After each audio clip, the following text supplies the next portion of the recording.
Now, before we get into history, I want to introduce our very special guest, my mom, my best friend, Sheila Skiba. Welcome, Mom. Hi, Jeremiah. Thank you for that. Hi, Jake. I wanted you to be here for today's history. Well, 40 is a very significant number, and I think it's very timely that now is the time to let this out, so thank you. Rob was hospitalized for 40 days, and this is the 40th episode of Skiba News Nation, which I find serendipitous. And Rob always really believed in paying attention to those, to the serendipity of life, because it was often the Holy Spirit speaking to us. So I just wanted to share just a few things, biblically speaking, that were also 40s, just to show you how Rob really paid attention to it, because there was an importance to it. So Moses and Elijah and Yeshua fasted in the desert for 40 days. The Israelites wandered in the desert for 40 years. Ezekiel laid on his right side for 40 days to bear the iniquity of Judah's sins. 3 kings reigned for 40 years, Saul, David, and Solomon. Goliath taunted Israel for 40 days before David defeated him. God destroyed every living thing on earth by flooding it for 40 days. So they're just a few examples of 40s. And so when Rob died on the 40th day, I had to just find comfort in that after praying, Father, whatever will bring more glory to you, let it be. And then he died, and then it was 40 days. And I just have to believe it's for a purpose. It's for a bigger purpose. Today's history has a lot to do with the medical experiment, so let's get into some history. Okay.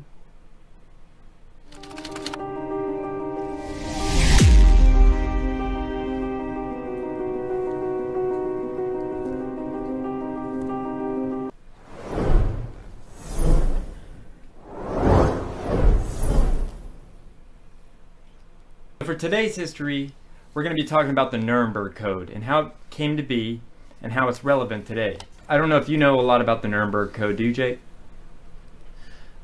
Just that it came out of World War II time frame, and there were the Nuremberg trials. So I don't actually know the code off the top of my head, but I'm really interested to learn more. Awesome. So I'm going to show this first video, which shows kind of why the Nuremberg Code came to be. So here's the Nuremberg trials. Service of the German Air Force. It includes the 3 defendants who are not doctors, and the defendant Rostock, who is an immediate subordinate of Karl Brandt, and the defendant Blome, a medical official of the Nazi Party, and the defendant Pokorny, whom we have grouped under the SS for reasons which will appear later. I will deal first with the military side of the case. Hitler, as Supreme Commander-in-Chief of the German Armed Forces, exercised his authority through a staff called the Supreme Command of the Armed Forces, better known by its German initials OKW, for Oberkommando der Wehrmacht. The chief of this staff, throughout the period with which this case will concern itself, was Field Marshal Wilhelm Keitel. Under the OKW came the 3 supreme commands of the 3 branches of the Wehrmacht: the Navy, OKM, the Army, OKH, and the Air Force, OKL. Grand Admiral Erich Raeder was the Commander-in-Chief of the German Navy until 1943, when he was succeeded by Grand Admiral Karl Dönitz. Prior to the outbreak of the war, the Commander-in-Chief of the German Army was Field Marshal von Brauchitsch. In December 1941, Brauchitsch was relieved, and Hitler himself took the position. Hermann Göring was the Commander-in-Chief of the German Air Force with the rank of Reichsmarschall until the very last month of the war. Medical service. For purposes of this case, during most of the war, the defendant Hohenloser was Chief of the Medical Service of the German Army. In 1944, he was succeeded in this capacity by Dr. Walter. The Chief of the Medical Service of the German Air Force through 1943 was Dr. Erich Hipke. From January 1944 until the end of the war, it was the defendant Schroeder. Subordinate to the defendant Schroeder are 7 other defendants. The prosecution's case relating to those crimes to have been committed in the name of medical or scientific research. The charges with respect to euthanasia and the slaughter of tubercular Poles obviously have no relation to research or experimentation. What I will cover now comprehends all the experiments charged as war crimes in paragraph 6 of the indictment and as crimes against humanity in paragraph 11. It covers also the murders committed for so-called anthropological purposes, which are charged as war crimes in paragraph 7 and as crimes against humanity in paragraph 12 of the indictment. Before taking up these experiments one by one, let us look at them as a whole. Are they a heterogeneous list of horrors, or is there a common denominator for the whole group? A sort of rough pattern is apparent on the face of the indictment. Experiments concerning high altitude, the effect of cold, and the potability of processed seawater have an obvious relation to aeronautical and naval combat and rescue problems. The mustard gas and phosphorus burn experiments, as well as those relating to the healing value of sulfanilamide for wounds, can be related to air raid and battlefield medical problems. Also, it is well known that malaria, epidemic jaundice, and typhus were among the principal diseases which had to be combated by the German armed forces and by German authorities in occupied countries. To some degree, the therapeutic pattern outlined above is undoubtedly a valid one and explains why the Wehrmacht, and especially the German Air Force, was interested in and participated in these experiments. Fanatically bent upon conquest and utterly ruthless as to the means or instruments to be used in achieving victory, and callous to the sufferings of people whom they regarded as inferior, the German militarists were willing to gather whatever scientific fruit these experiments might yield.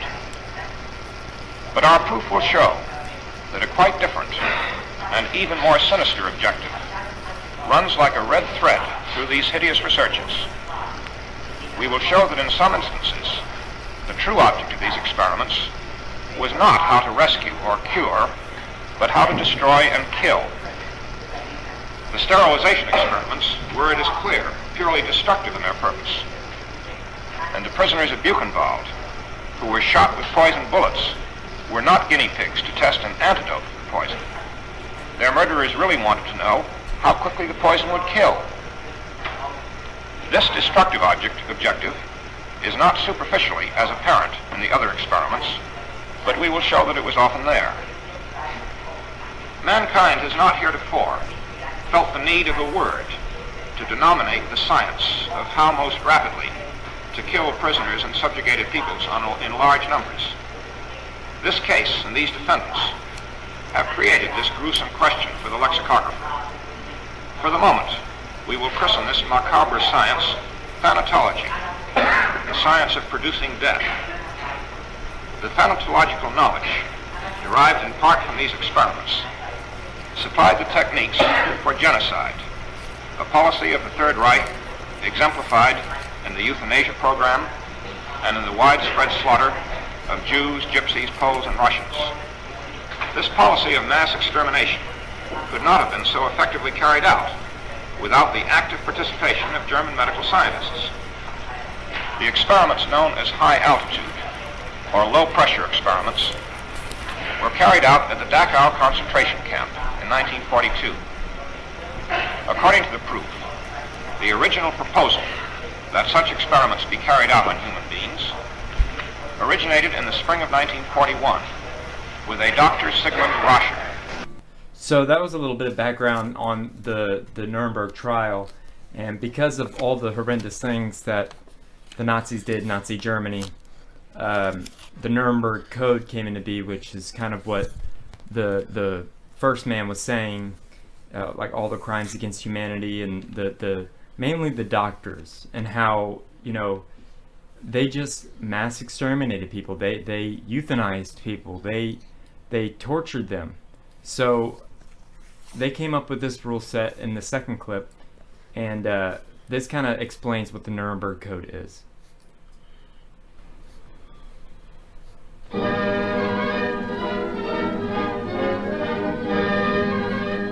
Taking their places in the famous Nuremberg courtroom, judges of the Allied Military Tribunal begin the trial of minor war criminals.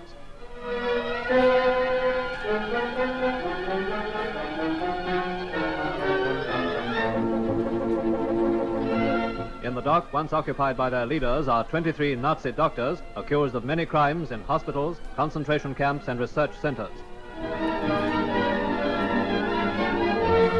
Number one defendant is Karl Brandt, formerly Hitler's personal physician and a general in the Waffen-SS. Next in importance is Siegfried Handblöser, a former medical chief of the Wehrmacht.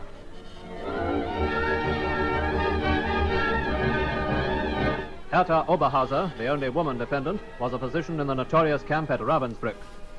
All the accused pleaded not guilty, but time and evidence alone will decide their future. The Nuremberg Code was created in 1947 in Nuremberg, Germany, following the trial of a group of Nazi doctors accused of conducting inhumane and often deadly experiments on prisoners of concentration camps without their consent. At the conclusion of what's also referred to as the doctor's trial, 16 people were found guilty. The Nuremberg Code was developed in response to the horrors of this experimentation, with the aim of protecting human subjects in medical research. The code, and particularly its emphasis on informed consent, has had a profound impact on international human rights law and medical ethics. The Nuremberg Code consists of 10 principles. Voluntary consent is essential. So that's number The one. results of any experiment must be for the greater good of society. Human experiments should be based on previous animal experimentation. Experiments should be conducted by avoiding physical, mental suffering and injury. No experiments should be conducted if it is believed to cause death, disability. The risks should never exceed the benefits.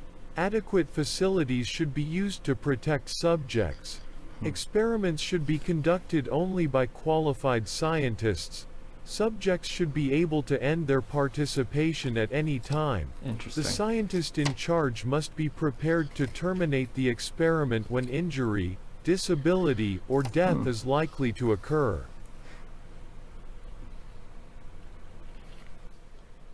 The Nuremberg Code is the most important document in the history of the ethics of medical research. The code was formulated 70 years ago, in August 1947, in Nuremberg, Germany, by American judges sitting in judgment of Nazi doctors accused of conducting murderous and torturous human experiments in the concentration camps, the so-called doctor's trial. It served as a blueprint for today's principles that ensure the rights of subjects in medical research. So just remember all The these. 10 principles of the code are: We're going to go over it again. First, the voluntary consent of the human subject is absolutely essential. This means that the person involved should have legal capacity to give consent, should be situated as to be able to exercise free power of choice, without the intervention of any element of force, fraud, deceit, duress, overreaching, or other ulterior form of constraint or coercion, and should have sufficient knowledge and comprehension of the elements of the subject matter involved as to enable him to make an understanding and enlightened decision. This latter element requires that before the acceptance of an affirmative decision by the experimental subject, there should be made known to him the nature, duration, and purpose of the experiment, the method and means by which it is to be conducted, all inconveniences and hazards reasonably to be expected, and the effects upon his health or person which may possibly come from his participation in the experiment. The duty and responsibility for ascertaining the quality of the consent rests upon each individual who initiates, directs, or engages in the experiment. It is a personal duty and responsibility which may not be delegated to another with impunity.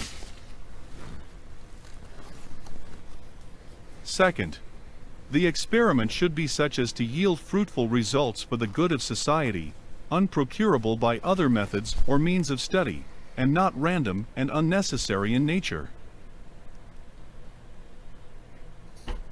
Third, The experiment should be so designed and based on the results of animal experimentation and a knowledge of the natural history of the disease or other problem under study, that the anticipated results will justify the performance of the experiment. Fourth, the experiment should be conducted as to avoid all unnecessary physical and mental suffering and injury. Fifth, no experiment should be conducted where there is an a priori reason to believe that death or disabling injury will occur, except in those experiments where the experimental physicians also serve as subjects.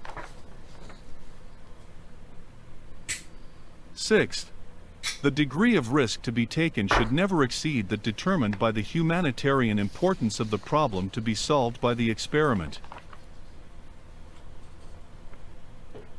Seventh, proper preparation should be made and adequate facilities provided to protect the experimental subject against even remote possibilities of injury, disability, or death. Eighth, the experiment should be conducted only by scientifically qualified persons. The highest degree of skill and care should be required through all stages of the experiment of those who conduct or engage in the experiment. Ninth, during the course of the experiment, the human subject should be at liberty to bring the experiment to an end, if he has reached the physical or mental state, where continuation of the experiment seems to him to be impossible. And finally, 10th, during the course of the experiment, the scientist in charge must be prepared to terminate the experiment at any stage, if he has probable cause to believe, in the exercise of the good faith, superior skill, and careful judgment required of him, that a continuation of the experiment is likely to result in injury, disability, or death to the experimental subject.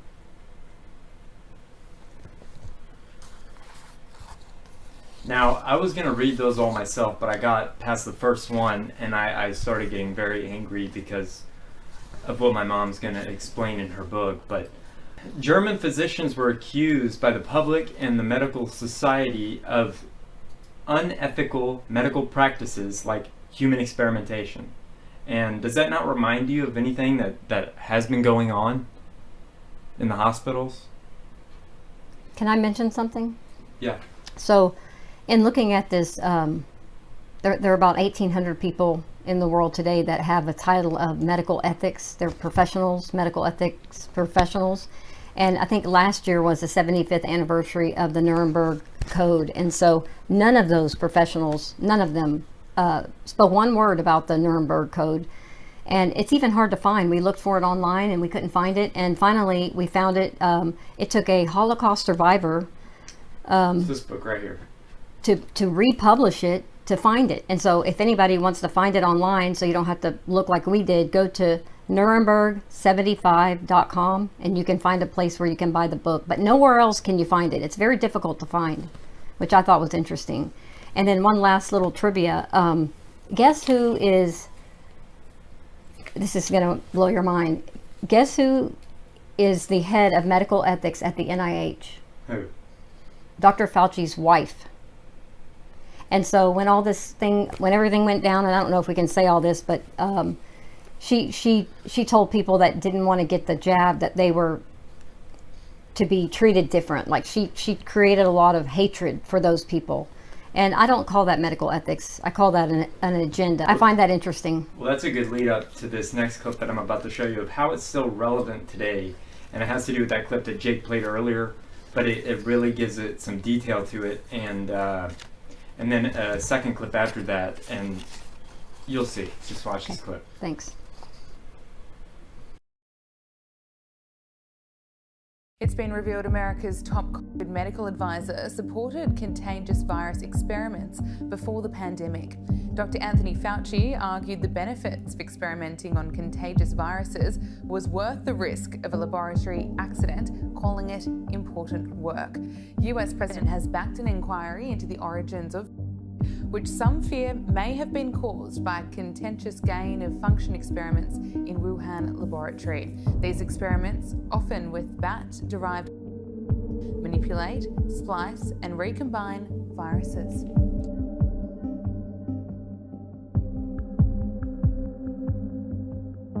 They just kept saying he's on the road to recovery. But everybody has questioned, why did he die? He was the healthiest person.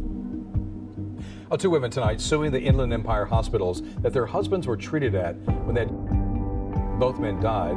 Both their wives say it wasn't the virus that killed them, it was the treatment. The men were given remdesivir, but their families say they didn't know about the side effects. KICK ON's Lauren Posen spoke to both widows about what they believe went wrong.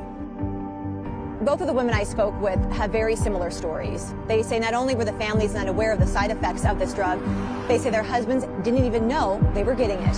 I'm a widow, and I'm 52, and my kids don't have their dad anymore. Christina Briones says her 50-year-old husband's death just doesn't add up. She says Rodney caught August 1st of last year. 10 days later, she took him to Kaiser Permanente, where she says he was sent home with oxygen in a Z-pack. 2 days later, his symptoms got worse. His breathing went down to the 70s. So then the ambulance came at midnight, and that was the last time he was here, August 12th, and he died September 12th, a month later. Briones says her husband was healthy and low risk for dying from. She says she pulled his medical records a few months after he died, hoping to find answers. The day he was admitted, August 12th, they started the remdesivir, and they were done on the 17th, 5 doses. On the 17th is when his kidneys started to fail. One of the side effects of the antiviral drug is kidney failure, but Briones says neither she or her husband were told of the dangerous side effects, nor were they told remdesivir was administered, something she says they never would have consented to. They just kept saying he's on the road to recovery. Widow Evangeline Ortega says a similar scene played out for her 65-year-old husband, Armando. She says he died from kidney and organ failure after doctors at Redlands Community Hospital gave him remdesivir, something she too says doctors never discussed with her or her husband about. When we got the death certificate, it was said due to, but everybody has questioned, why did he die? He was the healthiest person. That's why both women are suing Kaiser Permanente and Redlands Community Hospital for fraud after prescribing their husbands remdesivir without their knowledge or consent. In a statement, a Kaiser Permanente spokesman said, treatments for continue to rapidly evolve and re-prescribe care that is intended to provide the best clinical outcomes based on current knowledge and their individual needs. While nothing will bring their husbands back, both women say they want to stop another family from going through this heartache. They can't just experiment on our loved ones without telling us. I really wish that they would stop using remdesivir. I really wish they would stop. I reached out to Redlands Community Hospital and haven't heard back yet. I also spoke with the attorneys of both women who say informed consent needs to be back at the hospital so patients know what treatment they're being given and can decide whether or not they want it.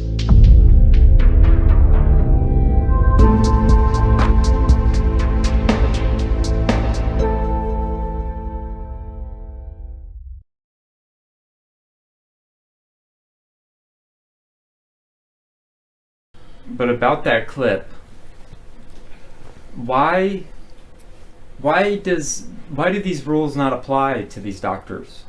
Why was rule number 1 that said no informed consent broken and allowed to be broken? I don't understand these things, and we're still looking for questions, and it breaks my heart because I know my mom and I know what it's like for these families that are going through the exact same thing. And nobody was more detailed, though. They weren't expecting this, for somebody to take as many notes, to get as many conversations, to get everything either written down or recorded than my mom did. She has the single, probably in this whole country, the best evidence to prove that these people are breaking every rule in the Nuremberg Code. So I just want to ask my mom a couple questions. Mm-hmm. So I'm going to start with what's the difference between these poor families that went through this same situation and what's in your book? Like, what is the difference? Well, it's encouraging to me that you see this on mainstream news and that people are talking about it, because it is wrong and it needs to stop. And that is still the #1 way they treat people with COVID is remdesivir, which everybody knows now that it causes kidney failure and liver damage. And so one of the main differences was when I had to leave Rob there, I told them specifically not to give him remdesivir because his father had lost a kidney. They didn't want to know any history. They didn't care about any of his history. All they asked me was one question: was he, can't say the word, and I told them no, he wasn't. I didn't think it mattered. Since when do they ask you at an ER if you've he said that several times too, that he was not. Oh, he did. It says in his records that he said it was against his religion, actually. He actually said those words in the records. But they gave it to him while he was sleeping. Even when I would call multiple times a day, I would ask them, about every single drug they were giving him. And a couple of times they said they gave it to him. And I said, no, he's not supposed to get this. He said no. I said no. Why are you giving it to him? And it became very apparent after time went on that it didn't matter what our wishes were, what our directives were. They didn't care. They had one protocol, and it was to end his life, and that's what they did. What was the motivation for writing your book, The Protocol That Kills? I really felt obligated to share with not just Rob's audience, but with the world that this needs to stop. This is only going to get worse as we get closer to the end. Rob did work on the Archons, invading again, and end times, and transhumanism. All these things are ramping up today. It says, as it was in the days of Noah, so will it be when the Son of Man appears. I don't want this to happen to you. I mean, Rob Skiba knew the dark agendas of this end time system. I wasn't involved as much as he was about this C word, but I knew it was bad. I kind of didn't look at it as closely as he did. That's why the last thing he said to me before he was stripped apart from me was, I'm going to die in here if you can't be my advocate. And I live with that every day. But you tried and you tried and you tried. I did. And you know what? I think there's, I've been praying a lot, and I remember praying in the hospital, and I asked the Father, whatever will bring you the most glory, I'll receive that. I mean, I know who Rob is. I know how many people he helped and brought back into the faith, and I didn't want to lose him. I never thought I would lose him. But I prayed. I said, Father, whatever will bring you the most glory, that's what I want. And I feel like after asking for that, he's shown me that this is part of destiny. And I believe that this book and our continuing this quest for truth, and having a small team with Jake, and hopefully we'll grow our team, we can help unify as a people, as humans, and stand against it, because and Rob always said this, there are more of us than there are of them. I don't know if he was targeted. I know somebody, Steve Quayle, did a video with Mike Adams saying that there was a list and that Rob was on that list, because I know that Rob was a watchman on the wall. He had been helping people get medical exemptions so they wouldn't have to, but he was screaming from the mountaintops. In fact, I have 2 screenshots that he took on his phone 2 months before he went to the August 2021 Take on the World conference. He had been kicked off Facebook for 2 whole months. So they had been shutting him down right before his death. And I have to think that the enemy didn't like what he was doing. So in saying that, I want to let everybody know that censorship is real. I don't know how long this channel is going to be on. I hope the angels scramble the messages or help us get as much as we can out. But I also want to tell the audience there are a few things that you can do to make sure that you can get the book. And one of them is to go to the website that we've created called theprotocolthatkills.com, and go to the contact page. And on the contact page, there's a little thing in red that says, if you want to be notified when the book is actually available to purchase, you will be the first one to know. And in saying that we've given the transcript and all the evidence, all the original audios that I've taken, they are spread all over. Probably 30 different people have copies of them. If anything were to happen to me or Jeremiah, all over the United States, we're gonna release the book digitally to all those people that are on that list. Yeah, that one. Okay, now if you see in red over there, it says if you want to know when the book is ready for purchase, there's another list that you can click there.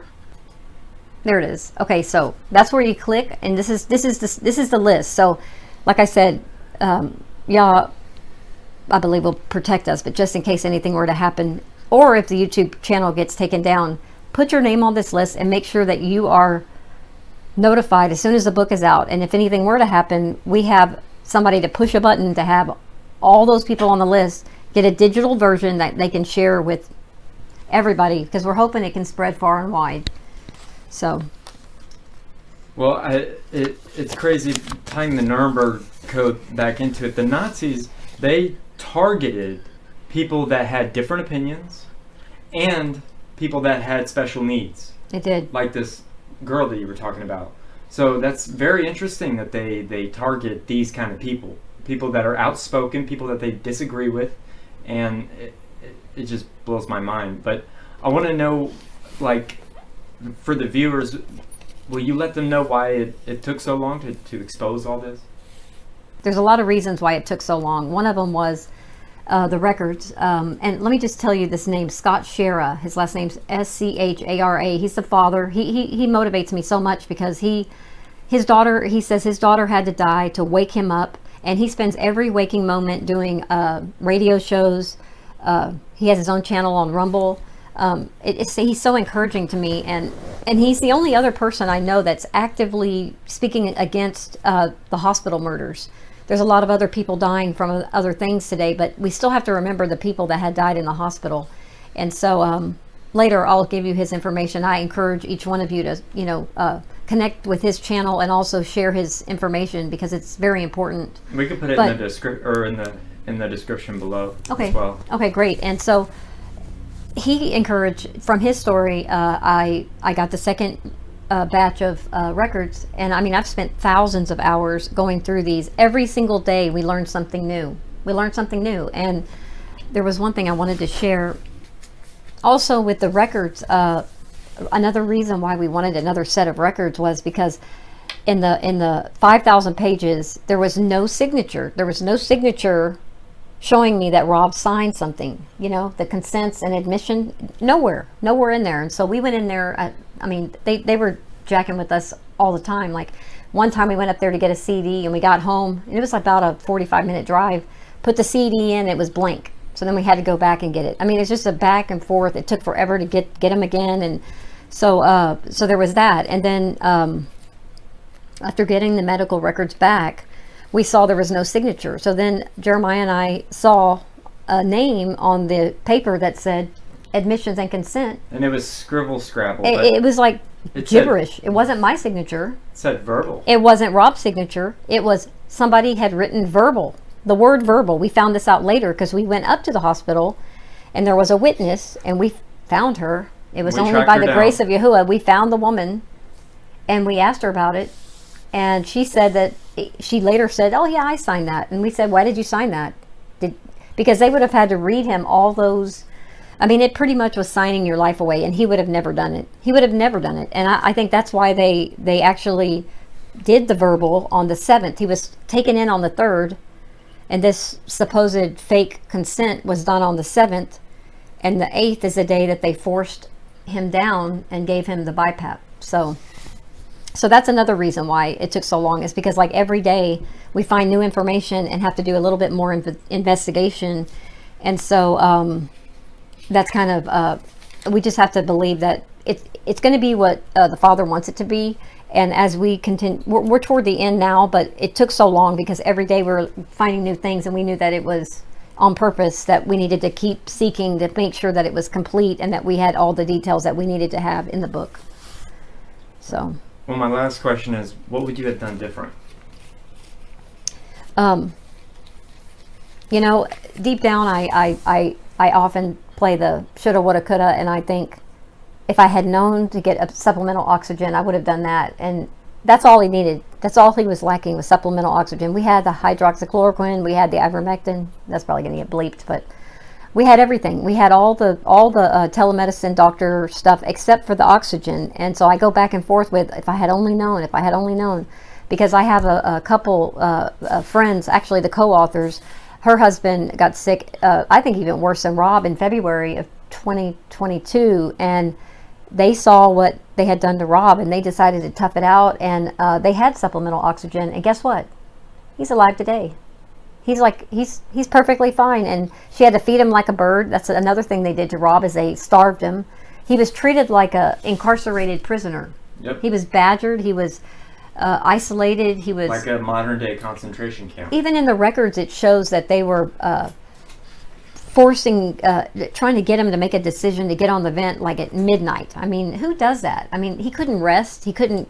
Nobody was helping him eat. And there's also a good doctor and a bad doctor. The good one was saying everything was fine. He was getting better. He was getting stronger. But there was one that screamed at me and said, "If your husband doesn't get on a vent, he's going to die. Do you want your husband to die?" And my sister and mother were with me when I had this call. And I said, "No, I don't want my husband to die, but he doesn't need to be put on a ventilator because his numbers, his oxygen saturation was like 98." And so since that one phone call, that's what led me to start recording every single phone call that I had with any of the doctors. Because I wanted to, I thought Rob was going to live, and I was going to let him hear how terrible they were. Everybody. How awful they were. Because, you know, he would want to expose this darkness as well. So I hope that answers your question. Yeah. Jake, do you have any questions?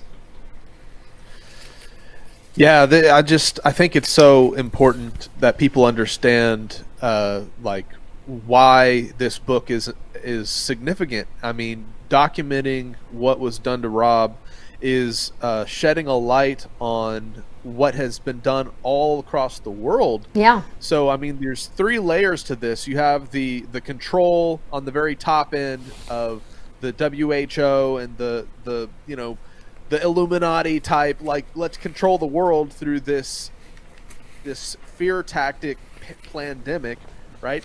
And then below that, you have the big pharma kind of influence pushing their pushing their medical experiment on everybody because of these fear tactics. And then below that, you have the medical system that you guys had to tragically go through this terrible experience that many people had to go through, where people were locked out, people weren't able to see their loved ones, they were badgered, and inside the medical system, you know, people have to get through all these layers of deception, and then in the hospitals, they're putting people on protocols that are killing them, and then intentionally. to find out that intentionally, it's terrible. It's so terrible what was done to you guys and done to Rob.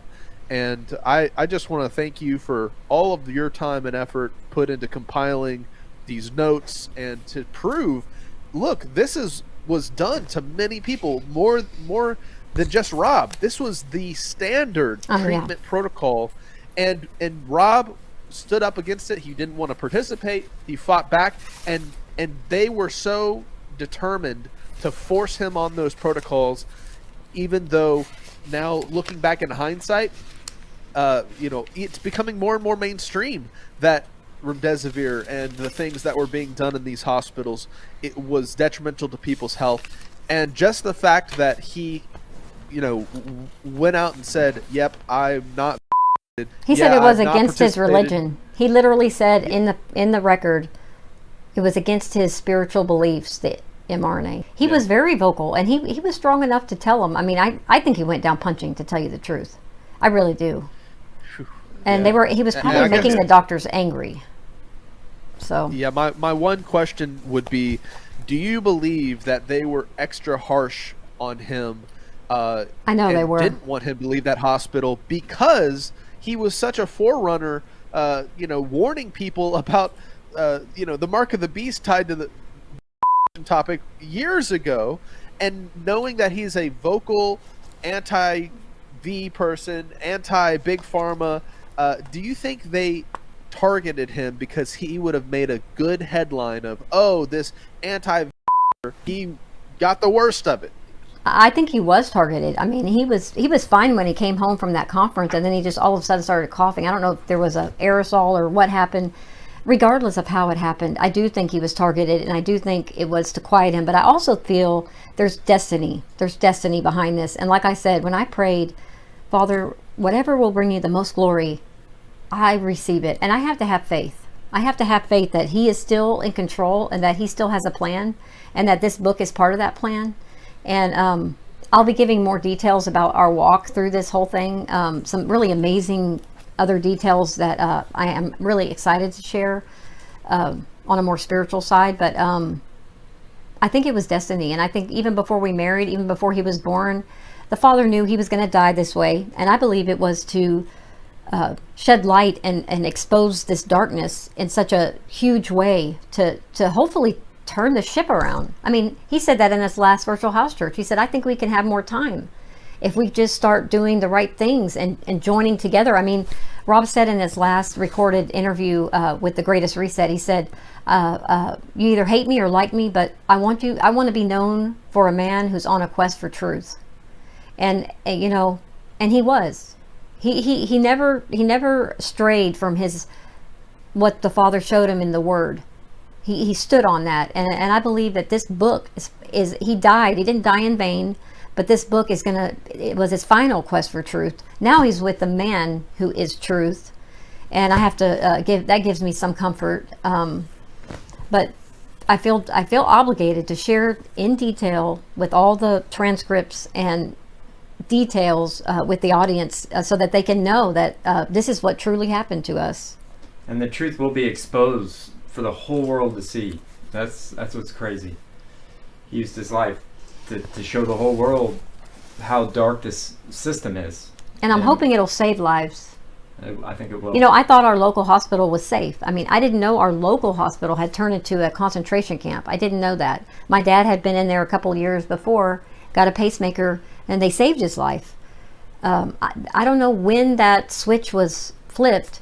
I know that the same script was being used across the United States where doctors were saying, do you want to die? And then they would kind of threaten you into getting on a ventilator. I didn't know that until later. I didn't know it was like a prison. I didn't know they were going to literally strip us apart and a guard was going to escort me out. I didn't know that. If I had known that, I certainly wouldn't have gone. But there's still medical rescues today. So I don't know how many people know this, but don't go to the hospital if you want to live, because most of them are, if you do get out, you're gonna have to be rescued out, because they only have one protocol, and it's a protocol to kill you. Well, and you know, just a last comment on the Nuremberg trials and what's happening in today's world is a lot of those people with the Nuremberg experiments, the Nazis, it was done against their will in terms of they were like prisoners of war. But in today's world, we're living in a free will society, and a lot of these things that are being done to us, the way they're getting away with it legally is it's a free choice. They are coercing people to participate in these experiments, and they want you to make that choice, because then it's on your head if you participate. And that's what was so evil about what was done to Rob, is it was like a concentration camp experiment, because he had the free will choice and he told them he didn't want to participate. Oh, 17 and they did times. It to him anyways. It's in his record, yeah. 17 times. He even had a wristband that said DNI, do not intubate. I'm going to find out someday who cut that off his arm. And I believe one thing that also I'm so proud of him as a strong soldier in, and man, that he never signed. He never, when they torture people, they starve them, which they did to Rob. They torture them. They, badger them. They get them to do whatever they have to do to get them to sign. Well, Rob never signed. He never signed. He never gave up. He never gave in. He stood his ground until they had to either jab him to get him out or injured him with the BiPAP. I don't know, but he never ever gave in. And it makes me sad to know the details because I couldn't help him. But I rest knowing that he is with Yeshua and all his favorite people in Scripture, Paul, and the most misunderstood person in the Scripture, in my opinion, Enoch, Elijah, all those people. I mean, Abraham was another one. I think they're preparing for our future, and I think that today it's getting exponentially worse with the transhumanism and the nanotechnology. I mean, I'm learning stuff last night that I didn't know, that it's like it's ramping up so fast. I'll probably see Rob sooner than later, but I really want to help educate other people so that this doesn't have to happen to you. Yeah, and people need to recognize that the unvaccinated were targeted in hospitals because it pushed their narrative. That's 100% true, and I can tell you, almost all the people that I've talked to that lost a loved one, they were so that's true. I mean, I would like to see at some point, I think when the trials happen, and I'm believing and praying that they do sometime, we need to know how many people in that hospital were put on a ventilator and died that were not, because I was told by a local pharmacist that nobody was put on a ventilator if they were. I have a big problem with that. You know, I have a really big problem with that. Their argument would be that, oh, it's worse if you're that's why the people who were were dying and were put on ventilators. But what we have to recognize is that's what they want you to believe, not the fact that they didn't need the ventilators, not the fact that they were disparaging against, you know, those who had the and who didn't, but they wanted it to look like people who were were getting COVID so bad that they needed all these protocols, and the truth is the protocols were unneeded in the first place, and the protocols are the very things that put people in the grave, and that's the tragedy of this whole thing.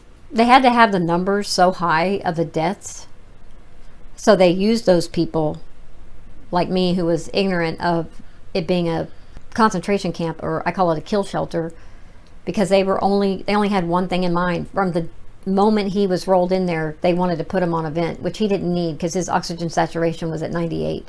All this is detailed in the book. We had a medical expert actually write 9 causes of death. That's very detailed. So can you give me a synopsis about your book? Sure.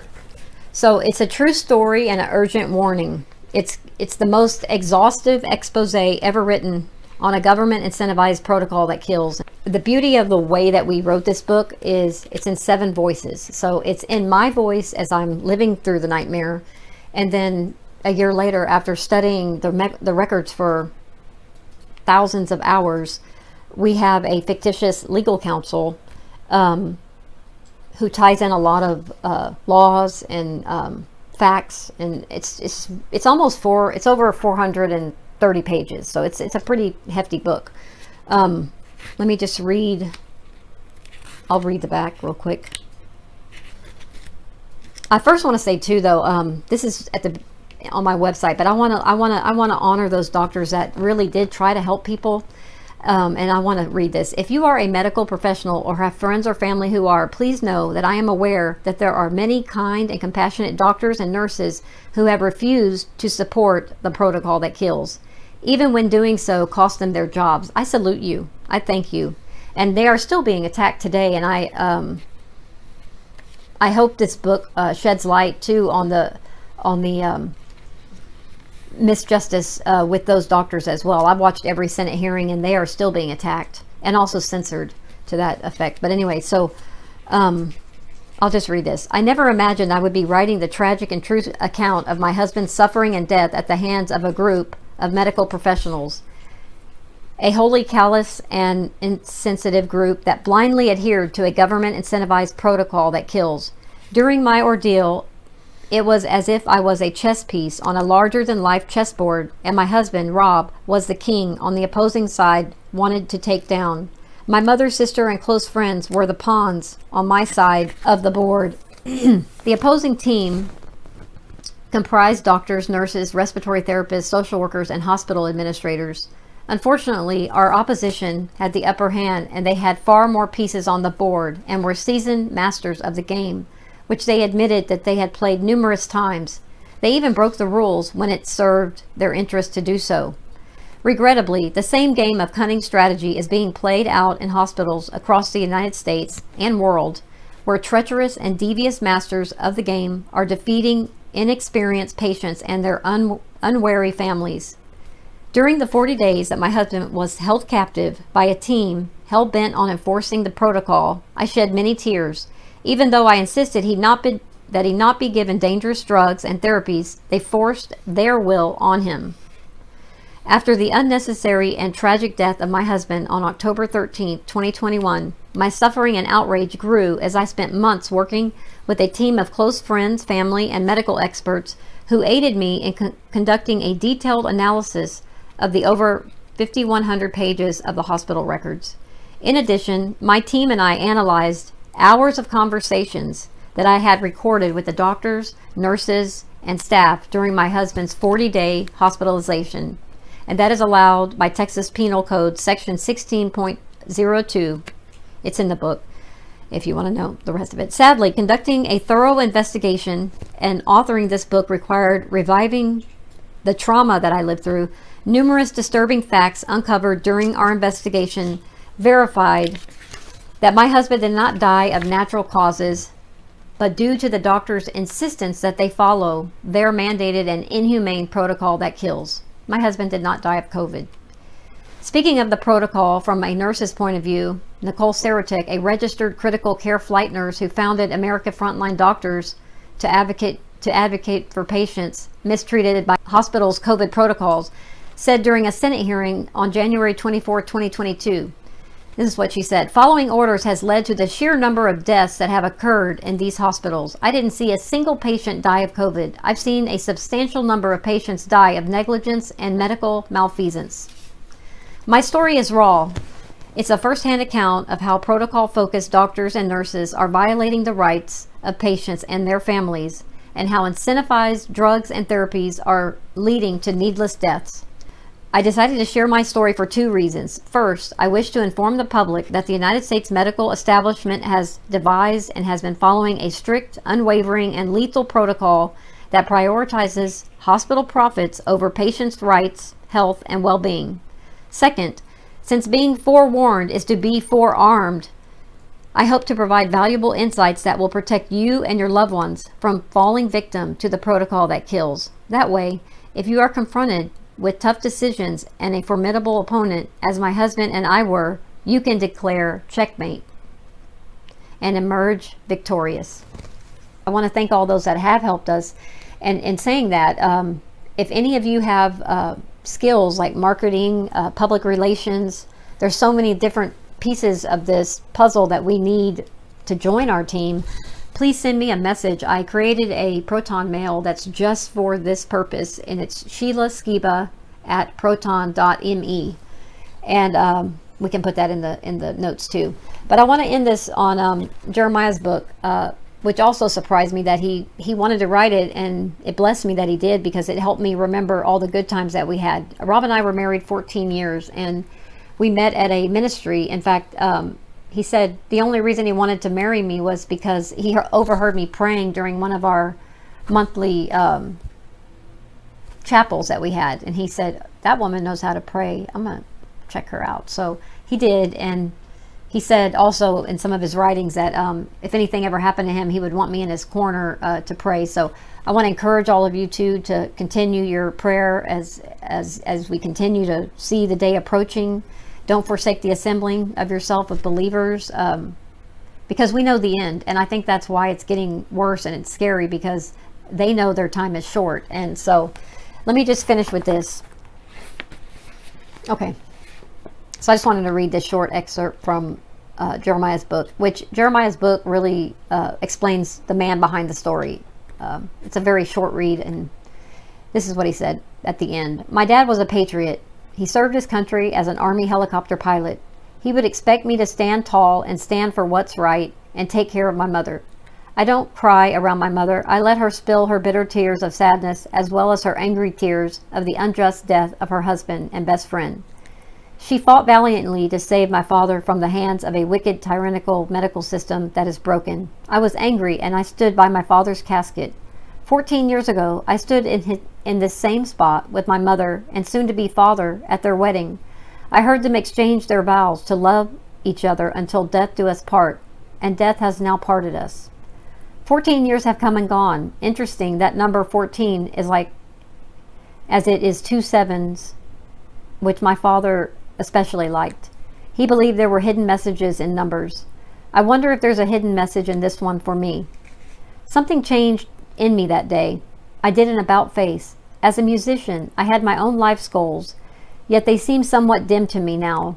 I have a new sense of urgency rising up inside of me, an urgency to complete everything my father started but was unable to finish. His life was stolen from him and from us. His mission has become my mission. It is more important to me now than my music. Just a few months ago, my music was everything. Instead, I am stepping into my Father's big boots, and I am aware of how clumsy I feel in them. I can never be him or do life like him, and he wouldn't want me to. He would say, "Do your best, Jeremiah. Be yourself. Reach your generation." One day I was going through some of his papers, and I found a few words that he had jotted down. They said, "Every choice is a voice that shouts into your future, who and what you are destined to be. Leave a legacy of faith and godliness. Every deed is a seed." So I will take these words and do my best as Jeremiah Skiba, Rob's son. I will uphold my father's name and continue the Skiba legacy. I now hold the torch my father once ran so valiant with. I will now run with his torch in my hand and become the man my father had hoped I would be. Rob saw things in me that I didn't. He pointed out my strengths and made me aware of them. He believed in me even when I failed. He said I was a success, and now I am on a quest to prove him right. He first inspired me the day we met when he asked me if I wanted to race on top of that building in Dallas on that sunny afternoon. My dad ran a good race. I remembered the Apostle Paul said something like, "I have fought the good fight. I have finished the race. I have kept the faith. Henceforth there is laid up for me a crown of righteousness." I whispered one last time beside that wooden box, "Dad, you ran a good race and won. All of heaven is applauding you, and so do I." In my heart, I saluted my father and walked away. My race continues. I want to make it to the finish line. I swear I will run the race and not grow weary. I am determined to see all of my father's projects come to completion and beyond. I'm beginning to see that there's never an end to the quest for truth. My father inspired me to search for truth. I didn't realize it until now that I was destined to run in his footsteps. I say run and not walk because he ran fast all day and often into the night hours in search for truth. So here I am running full speed ahead, and I will keep running on this path to find truth wherever it leads me. All of those of you who sign up to get information about the book when it's ready, I'm going to give Jeremiah's book free with each one of those orders. So I'm going to estimate 2 weeks that it'll be available, but for all of you who go to the website and sign up to know when it's available, I'm going to, for the first, I say 100 people, I'm going to include this into, when I mail you my book, I'm going to include this book as a gift. So thank you all for being part of this journey, and God bless you.